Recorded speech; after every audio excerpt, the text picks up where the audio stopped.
Okay, so center of mass. Anong idea nyo sa center of mass? Is it always the center ng object or hindi?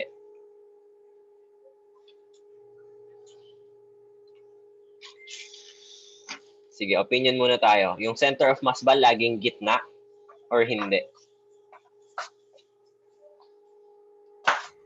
Hindi po. Hindi. Bakit na? Bakit? Yan. Bakit? Explain your answer. Bakit hindi laging center? On your own words lang.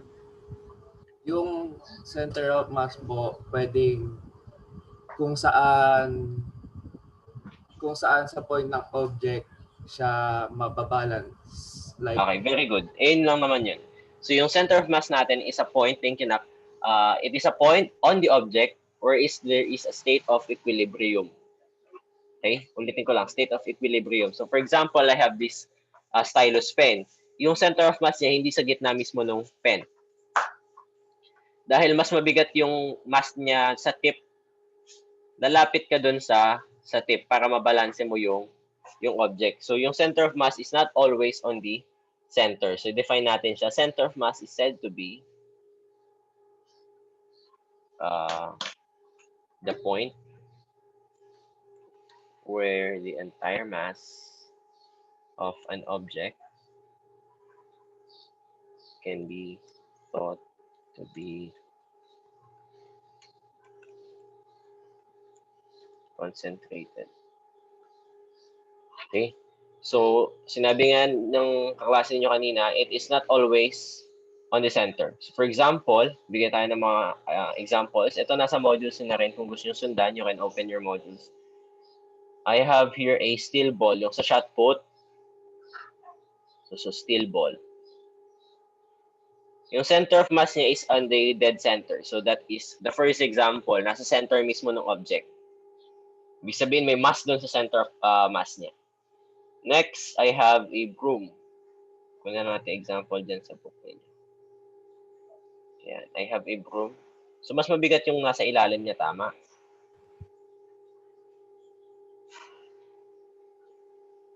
Ayan. So, yung center of mass niya, hindi siya dito sa gitna. Hindi yan. Hindi yan yung center of mass niya. Ang center of mass niya is somewhere nearer kung saan mas mabigat yung mass. So, sabihin natin dyan. I-assume natin dyan. So, yung center of mass ng broom is not on the center of the object. And lastly, ito, medyo maganda example siya, is it's a donut. Donut. Circular, nasa gitna yung center of mass niya. Pero walang, walang actual physical mass dun sa center of mass niya. Kasi void yung gitna ng donut. Diba? So, yun yung mga examples. So, yung center of mass natin, pwedeng nasa gitna at may physical mass yung object. Pwede din namang hindi siya nasa gitna. At pwede din nasa gitna siya pero wala yung physical mass or wala yung actual physical mass ng certain object. Okay? Nakuha yon, that is the center of mass. Ulitin ko lang, it is a point where the entire mass of an object can be thought to be concentrated. So, ibig sabihin dun siya may state of equilibrium. Okay? Now, let's proceed with momentum.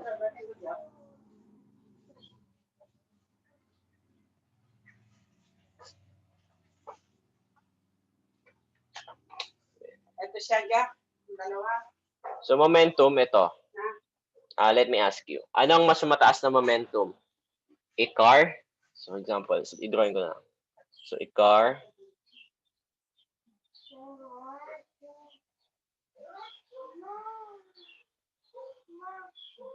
Kahit hindi siya mukhang car. So, isipin niya lang na car yan. Driving at, sabihin natin 100 kilometers per hour. Or a truck. Ano ang drawing ng truck?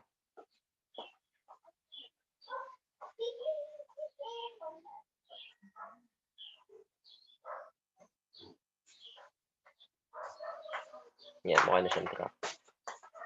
Driving at 10 kilometers per hour. Sino mas mataas na momentum? Sabihin natin ito ay 800 kilograms. Or 800, sige, 8,000 kilograms. Ito sabihin natin 1,000 kilograms. Ano mas mabigat, ano mas mataas na momentum sa dalawa? Para silang, for example, they are arriving from opposite directions. Ano ang mas mataas na momentum sa kanila? Yung car na driving at 100 kilometers per hour or a truck na driving at 10 kilometers per hour? Ano mas mataas na momentum? Sa tingin niyo? Any idea? Sabi ni Junix, yung car. Sabi naman ni Austin, yung truck. Okay? So, pagdebatehan muna natin. Junix, bakit nasabi mo yung car? Yung mas mataas na momentum? Sa si Junix. Recitation muna ulit tayo. Bakit mo nasabi na mas mataas yung momentum ng car? Feel niya lang daw. Feel niya lang daw. Si Austin, nasira daw yung mic niya. Sige, explain mo sa chat kung bakit yung truck yung... ito pala. In-explain niya. Dahil daw sa bigat. Okay? Okay. So, yung sabi ni Junix, mas mabilis daw kasi yung car. Kaya mas mataas yung momentum niya. Sabi naman ni Austin, mas mabigat kasi yung truck. Kasi mas mabigat siya. Okay? So, i-settle natin yung argument na yan by discussing momentum. So, yung formula ng momentum is small letter P is equal to mass times velocity. Sige. Yung inyong decision kanina is, sige, you basically decided yung decision nyo kanina nang walang knowledge with the formula of momentum. Now, you have the formula of momentum. Anong mas mataas na momentum ngayon sa dalawa? Is it still the car or is it still the truck?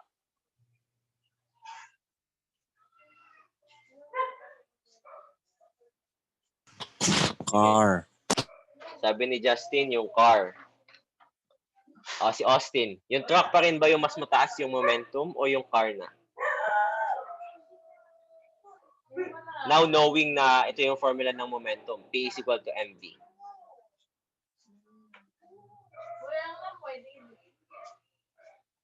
Nawala na ba si Austin?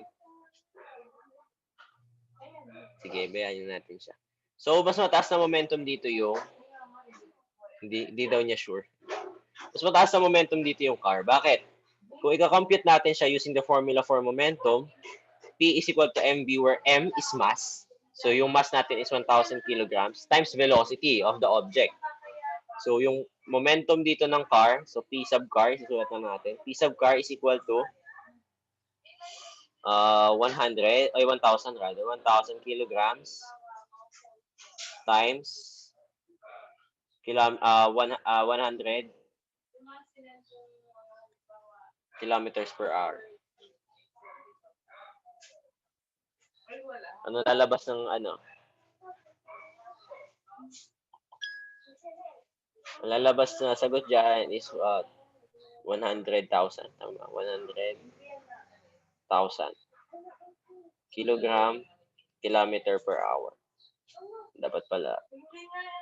Hindi yan yung SI unit ano lang yan. Kilometer per hour. To show lang yung momentum. So yung momentum ng car is 100,000 kilometer per hour. So now let's compute for the momentum of the truck. So yung momentum ng truck, P sub truck is equal to 8,000 kilograms times 10 kilometer per hour. So meron kang lalabas dyan na 80 kilometers. Kilometers per hour. So alin na mas mataas? Is it the car or truck? Yung car. So therefore, yung car yung mas mataas yung momentum. In this case kasi mas mabigat, mas mataas yung kanyang velocity. So not necessarily na mas mabigat, mas mataas yung momentum. Tatandaan nyo na, momentum is basically it is based on two quantities, the mass and the velocity. And they are directly proportional. So if the mass is higher, ma-understand natin na mas mataas yung momentum. Kapag yung velocity is higher, mas mataas din yung momentum. Okay? So yan, na-discuss ko na yung formula for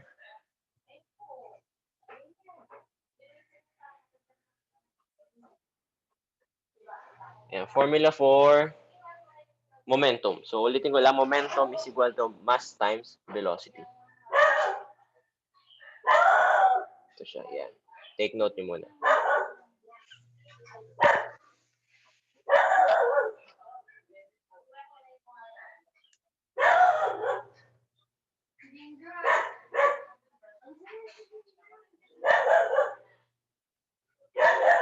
Okay na? Uy! Ginger! Kaya lang, binabuhala niya kasi.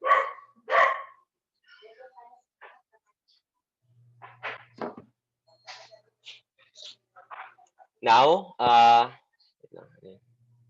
Sir, so lagi po nakadepende sa mass and velocity yung momentum ng isang. Yes na.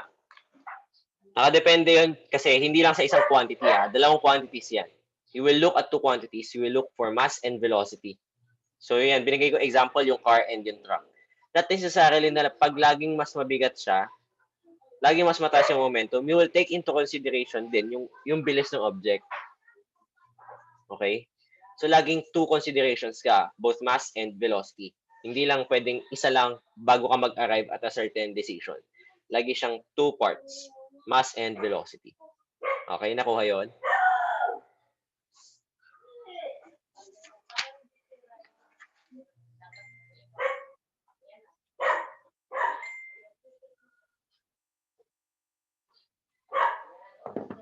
Okay tayo? Sige, proceed tayo with isama natin yung concept ng Newton's second law. Teka, habang may ngayong aso.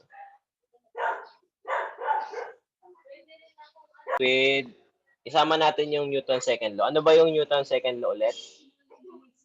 If you can recall, ano yung Newton's second law?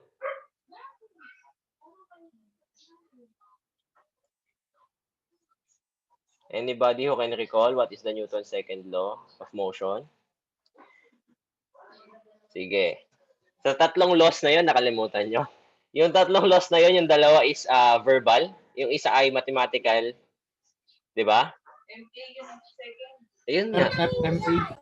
Okay, so MA. Ngayon, nasigaw ko tuloy yung kapatid ko. So F is equal to MA. Lagi nyo nang tatandaan yun. Pag sinabing second law, ayun lang nag-iisang mathematical representation doon. That is F. Kompletuhin natin na F net yun, F net or the net force is equal to MA. Okay? So now, we can also consider the importance of momentum unlike the importance of energy. Okay, so yan, sabi dito sa resource na to, Newton actually stated the second law of motion in terms of momentum. So paano siya ma-state in terms of momentum? Hindi ko pala na-discuss. Pero yung SI unit ng momentum is kilogram meter per second. Kilogram meter per second. Hindi siya Newton, kasi yung Newton is kilogram meter per second squared. Okay? So, pwede din daw natin i-present yung second law ni Newton. Actually, pinresent daw niya as a relationship between momentum. So, yung sinabi niya doon, net force is equal to the change in momentum over change in time. Ayan. So, delta P, delta small letter P is change in momentum.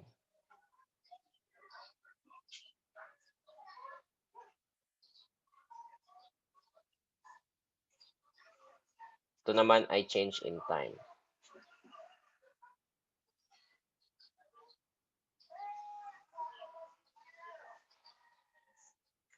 Ayan.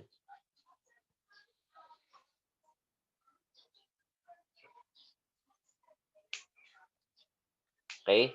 Now, yung delta B dyan, we can present that as in terms of mass and velocity. I-substitute natin siya.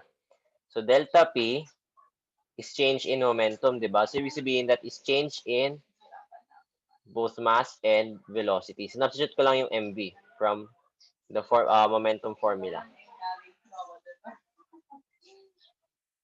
Sinabshoot ko lang yung MV dito. Okay? So kapag constant yung mass natin, kapag mass is constant, so ibig sabihin walang pagbabago doon. So pwede natin siyang ilabas doon sa delta. Therefore, yung delta P is equal to mass times change in velocity. Kasi yung velocity na lang nagbago kasi constant yung mass natin. Hindi nagbabago yung mass. Delta yan ha. Ang pangit na sulat ko. Delta V. Yan, delta V. So, mass times delta V. Okay, kapag, tatandaan nyo, constant yung mass. Ibig sabihin, hindi nagbago yung mass sa pagbabago ng velocity niya. And most often, yung constant mass is applied here on Earth. Hindi naman nagbabago yung mass ng mga objects natin unless, for example, may truck ka na naglalaman ng mga, for example, inumin, yung mga cases ng soft drinks. Tapos, na-aksidente siya. Nabawasan yung mass niya kapag nalaglag yung load niya. So, yun. Pero at all times, constant mass tayo. I mean, most often times, constant yung ating mass. Now, we have this formula, M delta V. Pwede natin siyang i-substitute dito sa representation ni Newton ng kanyang second law.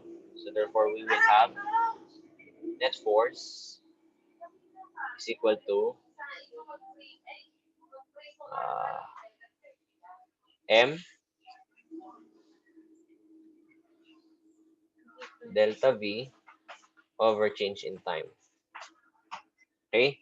So, ito, ginagamit kapag may pagbabago sa momentum, yung nasa taas. Yung nasa baba naman kapag may pagbabago sa velocity. So, that is net force. Kung mapapansin nyo, yung nasa taas is our formula for momentum, di ba? Tapos, anong SI unit natin for momentum? Kilogram meter per second, di ba? Kilogram meter per second. Anong SI unit natin for time? Di ba? Per second. So, lalabas dyan is kilogram meter per second squared. O, ano hinahanap natin? Net force. At alam natin, this is equivalent to newtons. Di ba? So, net force, yan siya. Para lang makita niyo yung yung relationship ng SI units din niya. Okay? So, that is momentum represented using the Newton's second law. Questions tayo. Tandaan nyo, lumalabas lang yung M delta V kapag constant yung mass natin. Pero pag may pagbabago sa mass, you will use the formula delta MV. Okay? Naintindihan ba yon? Thumbs up kung naintindihan, mga anak. Okay. So, ayun lang. Madali lang naman si momentum. Ayun lang naman yung mga formula ni momentum. Highlight natin. So, I have momentum is equal to PMV. Ito kasi ginagamit kapag may given kang force.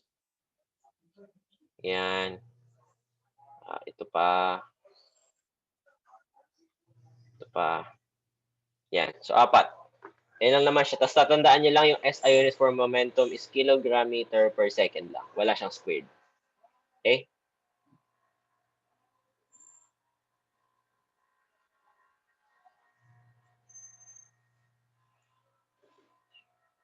Okay tayo doon. Let's proceed with impulse.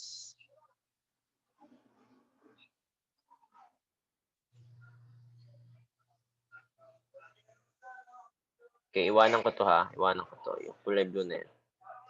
Kasi dyan na-derive yung formula ni impulse. Impulse basically is change in momentum. So, ang change in momentum is delta P, tama? Ito si delta P. This is change in momentum, right? So, si impulse daw is basically change in momentum lang. So, ibig sabihin siya ay delta P lang. So, using this formula, i-derive natin si delta P. Anong gagawin natin? We multiply both sides by delta T. Diba? So, ito yung magka-cancel. Then, I will have net force is delta t. So basically, this is the formula for impulse. Impulse is change in momentum. Ayan o. Sige, magiging mas. Okay. So yan lang yung formula ng impulse. So, ang definition niya dito, the effect of a force on an object depends on how long it acts. Hindi yun yung definition. Teka. Yung simple definition niya nga yun, impulse is change in momentum. So, pagbabago sa momentum. Yan, it is equal to the average net external force multiplied by the time this force acts. Yan, impulse.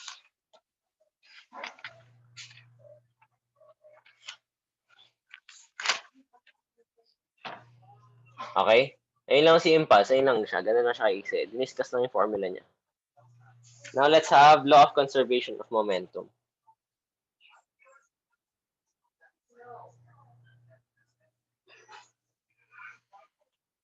Law of conservation.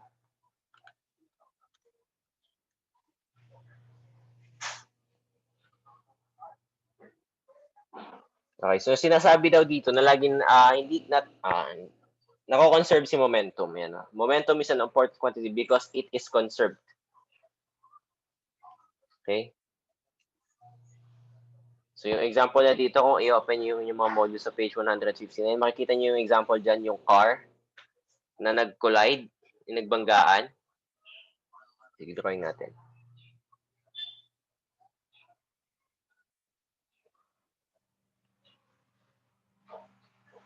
So for example, I have here car A.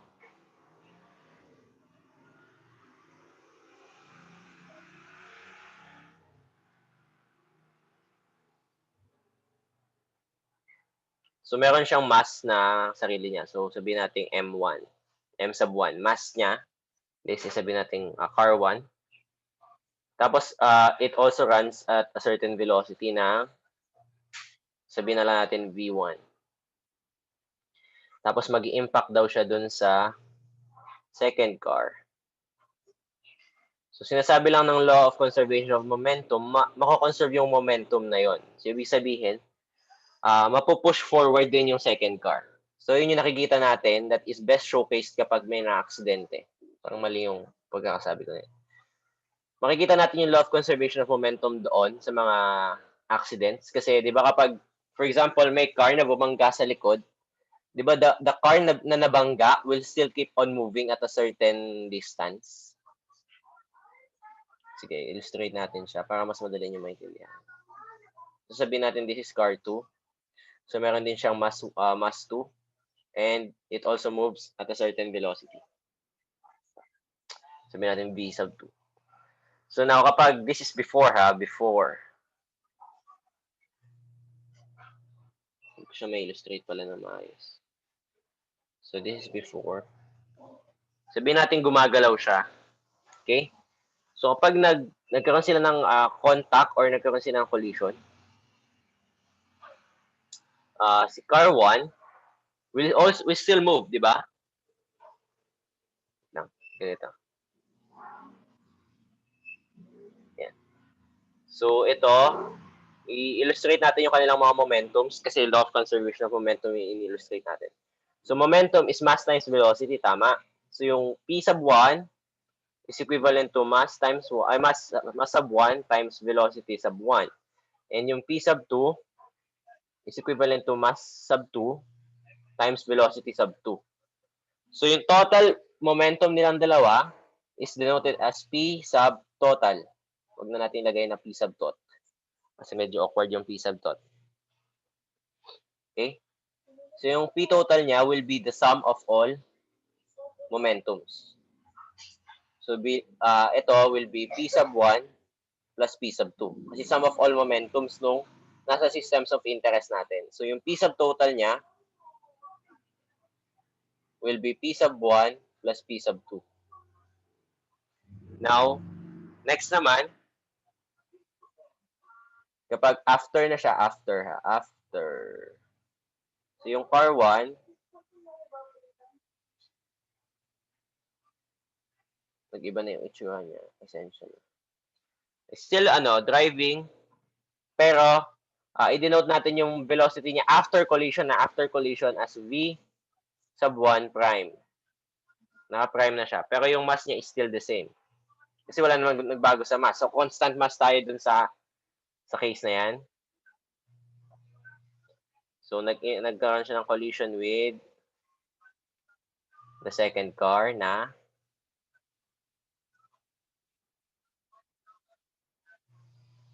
second car 2. So, yung mass ng car number 2 is still constant. Pero yung velocity niya is after collision na. So, velocity sub 2 prime. So, kung mapapansin nyo, yung momentum dito is after collision na. So, momentum after collision is denoted as P sub 1 prime nung sa sub 1. So, M1, V up 1 sub prime, V1 prime. So, yung momentum nung car number 2 after collision is mass of the second car times velocity sub 2 prime. So, ang ano pa rin natin dito, P total pa rin natin, P total. P total is still equal to the sum of all momentums. Pero, ang sum ng momentums dito sa after natin, so this is after collision, ang sum ng momentums natin dyan will be P total is equal to P sub 1 prime. Kasi this is the momentum after collision plus P sub 2 prime. So, kung i-equate natin, makikita natin P total is equal to P total or by the reflexive property. Therefore, we can substitute this one is equivalent to this one. So, lalabas nating equation will be now momentum, the sum of momentums before collision is equal to the sum of momentums after collision. Okay? So, yan. Not necessarily na same velocity sila after collision. Di ba may mga cases na after collision bumababa yung velocity. May mga cases naman na after collision tumataas yung velocity. Pero sinasabi ng law of conservation of momentum na the momentums or the sum of all momentums, so the total momentum before collision is equal to the total momentum after collision. Yun ang sinasabi niya. So P1 plus P2 is equal to P1 prime plus P2 prime. Ayun lang siya. Ayun lang sinasabi niya. Okay, nakuha yan. Sige, copy nyo muna. Screenshot kung gusto. Kung may nagtitake down ng notes, much better. It's very good.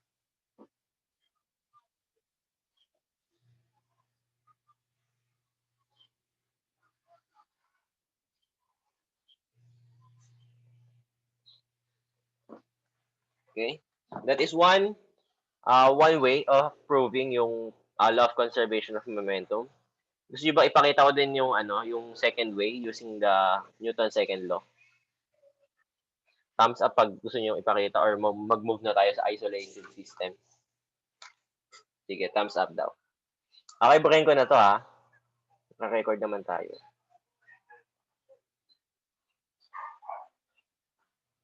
Okay. Pero lalabas pa rin tayo with the same equation. P1 plus P2 is equal to P1 prime plus P2 prime. Ipoprove lang natin siya using the second law. Okay? So, sinasabi sa second law, same example pa rin tayo, yung cars pa rin para hindi kayo malito. So, I have here car 1 and car 2 pa rin. So, car 1 and car 2. Okay. Hindi ko nagaganda yung drawing.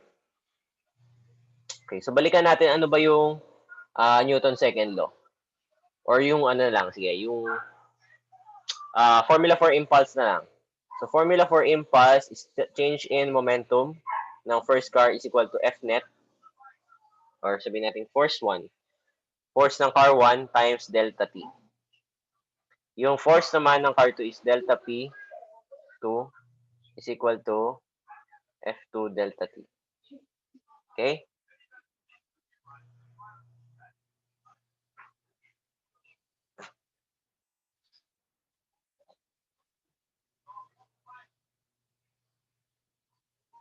Okay. So that is those are the formulas rather. Those are the formulas for impulse ng car 1, yung delta P1, and car 2, delta P2. Now using Newton's third law. Ano yung third law of Newton? Third law of motion. Sinasabi ng third law of action, reaction. 'Di ba? Kapag nag-exert ka ng force, sorry. Kapag nag-exert ka ng force, sabihin natin force 2 na lang. Nag-exert ka ng force on a certain object, meron equal and opposite force. So sabihin natin negative F1. Yan. Ito, this is Newton's third law.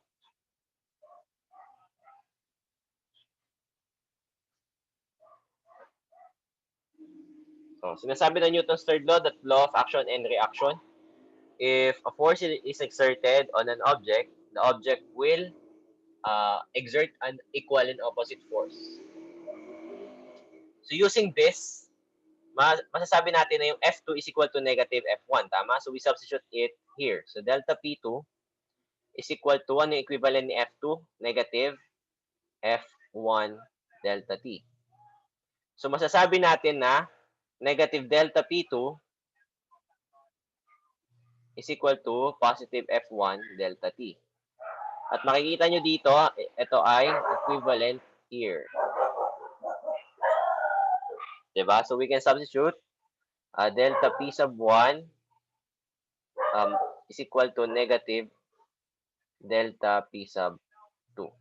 So kung ililipat natin siya, delta P1 plus delta P2 is equal to 0. So ibig sabihin, 0 yung exerted, yung 0 yung net force niya. Now, i-substitute natin si delta P1. Ano yung equivalent ni delta P1? Sinabi ng change in, ito ay change in momentum, di ba? Ang change in momentum, delta P1 is equal to P1 minus P1 prime. And same is true with delta P2. So delta P2 is equal to P2 minus P2 prime. Now we substitute these values. Pagkakaroon tayo ng P1 minus P1 prime. Ito si delta P1, this is delta P1. Sinubstitute lang natin. Plus P2 minus P2 prime. This is delta P2 is equivalent to 0. Now, ilipat natin yung mga negative values. So I have here P1 plus P2 is equal to P1 prime. Kasi malilipat siya yung negative ay pag nilipat sa kabilang side magiging positive plus P2 prime. So makikita nyo, same. Putol-putol. Yan, same lang siya. So this is proven using the second law and the third law of motion. Kuha? Ayun lang siya. So yung una natin, ginawa natin is using visual proving, and this one is using second law and third law of Newton. Kuha, nagets yun, nagets. Madali lang, di ba? Madali lang.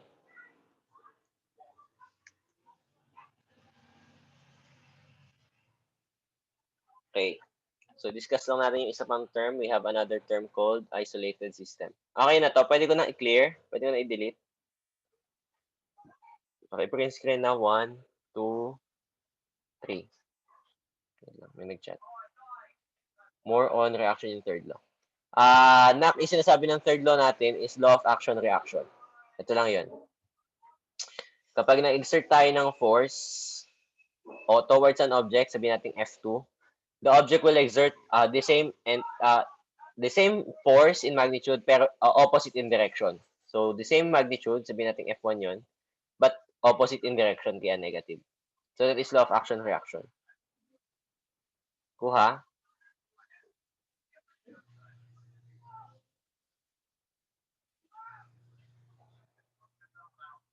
Okay. So clear ko na. Okay? Before we proceed with collision, let me first introduce you with isolated system.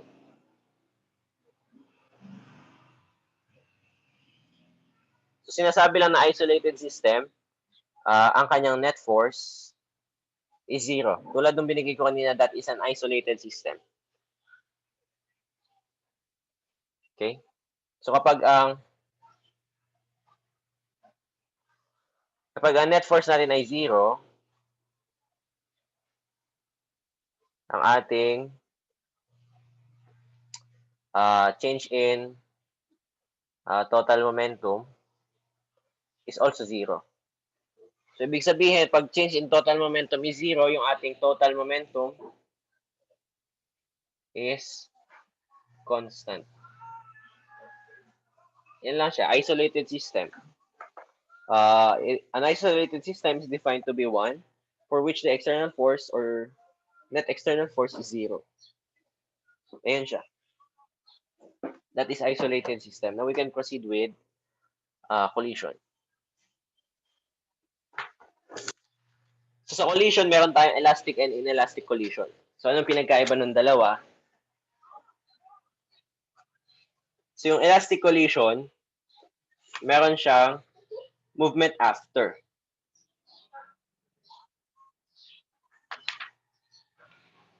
Okay, so for example,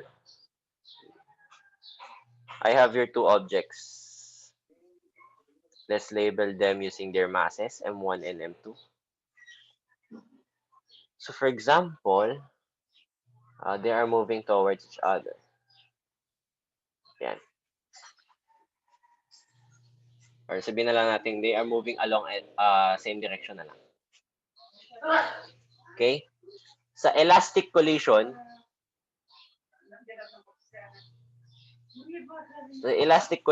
yung magiging after nila, yung after gawin ko na ng arrow. So yung first motion nila is going towards the same direction. So pag nag-collide sila, the second object will still pursue the same path. But the second object will go in the opposite direction. So yun yung makikita natin kapag nagbanggaan yung mga sasakyan. Not necessarily na laging umaatras yung pangalawang bumangga, pero minsan nag-halt siya or nag-stop siya. So that is still considered to be an exertion of a negative force. Kasi nagkaroon siya ng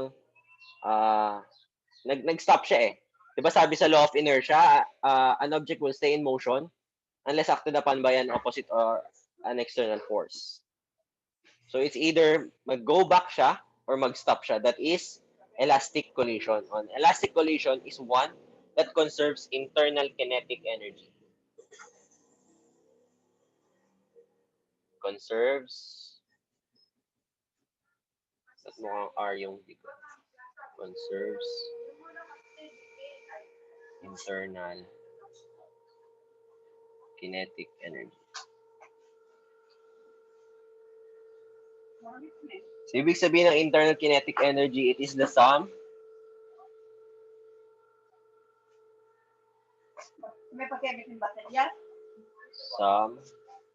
of all kinetic energies.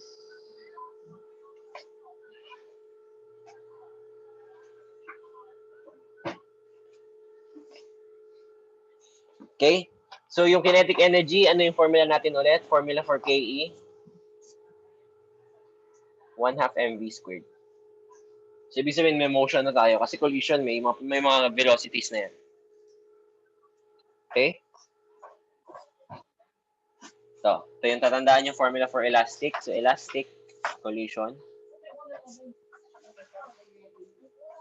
Ayan. Sinasabi lang ng elastic collision and conservation of internal kinetic energy. Therefore, kapag conserve siya, equal yung ating inexert na kinetic energy sa lalabas na output na kinetic energy. Therefore, kinetic energy sub 1 plus kinetic energy sub 2 is equal to the kinetic energy sub 1 after collision, so prime, plus kinetic energy sub 2 prime after collision yan. So that is for elastic.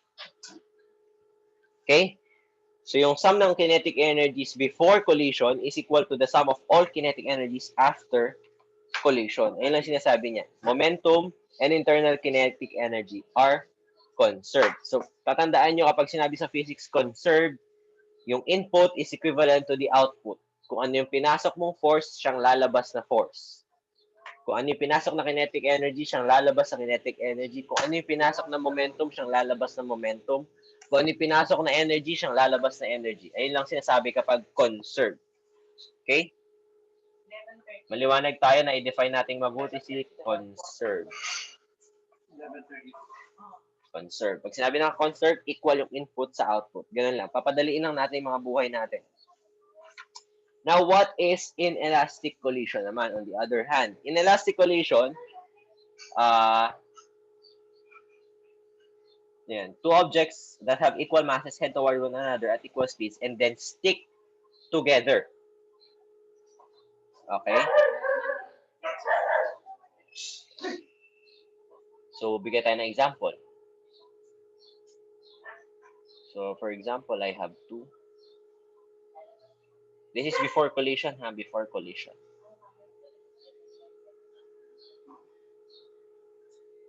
So, towards each other daw. Towards each other sila. So, mass 1, mass 2 pa rin yan. So, sulat na. Mass 1, mass 2. Kapag inelastic collision, they will stick together. Ibig sabihin, magdidikit sila. Lalabas mo niyan, will be ganito. Yan. That is for inelastic collision. Now, paano siya mathematically may pe-present? For inelastic collision, it is a collision which objects stick together. Sorry. Stick together. So, ibig sabihin, so before collision, internal kinetic energy, yan, KE sub INT, ibig sabihin niya internal kinetic energy is equal to MV squared. Saan galing yun, sir? Pinag-add lang natin, kinetic energy sub 1 plus kinetic energy sub 2. Ano bang formula ng kinetic energy? That is 1/2 MV squared plus 1/2 MV squared. Diba? So, pinag-add yan, this will yield MV squared. Magiging 1 whole siya. Kaya yun yung kinetic energy. Yan. Internal kinetic energy is said to be defined nga, sum of all kinetic energies. Yan. So yan, that is before collision. Now, after collision, kinetic energy internal will be 0 na. Kasi magdidikit na sila. Mag-i-stop na sila. Okay, so equal yung momentums, mag-i-stop na sila. Yung velocity natin after that collision will be 0. There will be no movement. Okay, kinetic energy prime pala yan. Kinetic energy prime. Para ma-denote natin na after collision. Okay? So that is for inelastic. Magkaiba yung values or yung sum ng kinetic energies natin before and after collision. Ulitin ko lang sa inelastic. Inelastic, so yung magdidikit sila sa dulo. The internal kinetic energy before collision is equal to mv squared or the sum of all kinetic energies. Pero after collision, yung kanyang internal kinetic energy will be 0. There will be no movement at all. Tapos kay elastic, i-review lang natin, nako-conserve yung internal kinetic energy kasi merong movement after.